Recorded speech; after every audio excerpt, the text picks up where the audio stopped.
Je m'appelle Anne-Solène Rioux. Je suis une Française qui habite à Montréal, au Québec, depuis 18 ans maintenant. Plusieurs emplois divers et variés en communication, marketing, dont je suis initialement formée. Et depuis maintenant quelques années, je suis à la tête de mon entreprise qui se nomme Les Facilitatrices.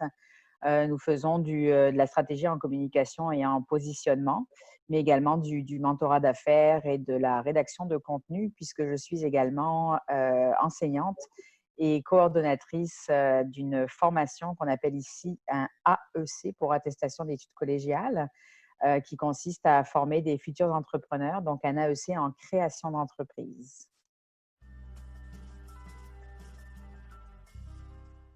Je ne sais pas si c'est une chance, mais en tout cas, j'ai été formée dans les années 90, pour ne pas trahir mon âge, sur des outils numériques quand même assez rapidement, puisque j'ai choisi un chemin de communication comme le journalisme, par exemple. Donc, très rapidement, on nous a enseigné à utiliser les outils numériques, va-t-on dire, comme les suites Office et autres de ce monde. Donc, j'ai été quand même très rapidement dans ma carrière en contact avec les technologies et j'adore ça. Donc, ça n'a pas été forcément difficile. Le plus difficile, ça a été peut-être de travailler avec des personnes qui, elles, l'ont moins été. D'où mon intérêt pour la formation, parce que le but n'est pas de faire pour les autres, mais d'apprendre aux autres aussi, et afin de les rendre plus autonomes en fait dans leur pratique. Depuis quelques années, je suis également impliquée avec des associations comme les Femmes digitales de l'Ouest depuis l'année dernière, notamment Femmes Alpha, donc qui encourage les femmes dans les métiers du numérique et des technologies, mais également avec Chloé Frélon du Manifeste des femmes en technologie, donc qui consiste à compiler une base de données de femmes dans ces milieux-là pour être disponible, comme également un autre organisme qui s'appelle Femmes Expertes, qui consiste également à rendre accessible aux journalistes des références féminines dans le milieu du numérique et des technologies, entre autres. Donc, en fait, c'est vrai que toutes ces démarches-là sont nées du constat qu'il y avait moins de femmes dans les milieux des technologies du numérique. Vous avez mentionné que c'était peut-être la difficulté du milieu qui faisait qu'il y avait moins de femmes, mais je pense aussi que c'est beaucoup une question d'éducation et d'origine de façon générale. On n'est pas orienté au niveau scolaire forcément vers ces professions-là. On est orienté plus vers des professions sociales de façon générale. Donc, si la femme, comme je dis, ne met pas ses culottes et s'engage dans quelque chose qui lui plaît définitivement, sachant que le numérique et les technologies, c'est définitivement pas juste des milieux de programmation, des milieux qui peuvent paraître complexes, bien que la programmation, c'est aussi un langage tout comme la langue française, donc ou anglaise, donc on peut très bien apprendre un nouveau langage.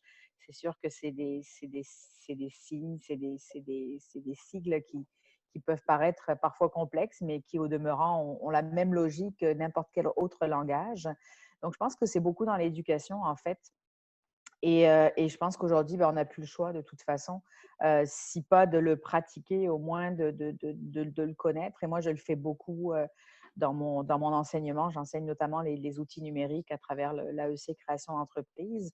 Et mes étudiants ayant de 22 à 57 en montant, certains d'entre eux sont plus agiles, on va dire, que d'autres. Mais le but étant justement d'éduquer, de former pour rendre cet apprentissage un peu moins peut-être douloureux en donnant peut-être des références de l'environnement qui nous entoure et toujours d'avoir cette capacité d'approcher les médias numériques d'une façon, ce qu'on appelle UX, là, faciliter l'utilisation aux utilisateurs. Donc, tout est beaucoup dans l'éducation. Ça va revenir beaucoup dans mon discours. Donc, dans les métiers numériques, certes, mais comme dans les métiers, entre guillemets, dits masculins de façon générale, je pense que la présence des femmes peut apporter une objectivité, surtout au niveau des contenus, au niveau de la sensibilité, et là, je ne dis pas que les hommes ne le sont pas, loin de moi, mais juste d'avoir cette capacité de parler la même langue que les personnes qu'on essaie de séduire. Je vais vous parler d'un autre exemple dans un milieu parallèle, entre guillemets, qui est celui des finances.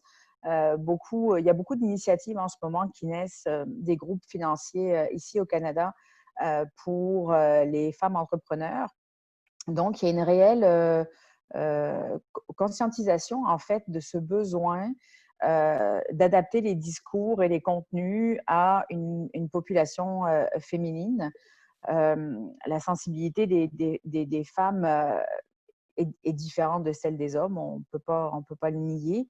Et je pense que dans la vulgarisation, dans les vocabulaires qui sont utilisés, la terminologie qui est utilisée, l'approche émotionnelle qui est utilisée, on appelle ça l'intelligence émotionnelle également, il y a un besoin d'avoir une approche différente, justement, si on veut aller séduire des femmes dans ces milieux-là. Et plus il y aura de femmes, et plus on sera apte à avoir des discours dont les femmes vont se reconnaître. J'ai deux mantras, dont un d'un auteur anonyme qui dit si tu veux avoir ce que tu n'as jamais eu, fais ce que tu n'as jamais fait. Autrement dit, les choses ne sont pas toujours simples, mais je pense que si tu te donnes les moyens de réussir, tu devrais réussir. Et la deuxième citation est une citation de Maya Angelou, qui est une écrivaine américaine décédée maintenant malheureusement, mais très activiste pour les droits civils. Et elle disait, en l'occurrence, si les gens ne se souviendront pas de ce que vous leur avez dit ou de ce que vous leur avez fait, mais ils se souviendront toujours de ce qu'ils ont ressenti en votre présence. Et quand je parlais tout à l'heure d'intelligence émotionnelle, bien c'est en cela que ça vient de me toucher. Et notamment dans l'utilisation des outils numériques ou technologiques, justement, cette émotion, en fait, on s'en sert beaucoup dans les fameux storytelling qui sont très utilisés, en fait, dans toutes les communications. Puis comme je dis, aujourd'hui, on cherche plus vraiment à se vendre, on cherche à se faire acheter. Donc l'utilisation de créer ces émotions-là, c'est ce que j'aime beaucoup dans ce mantra de Maya Angelou.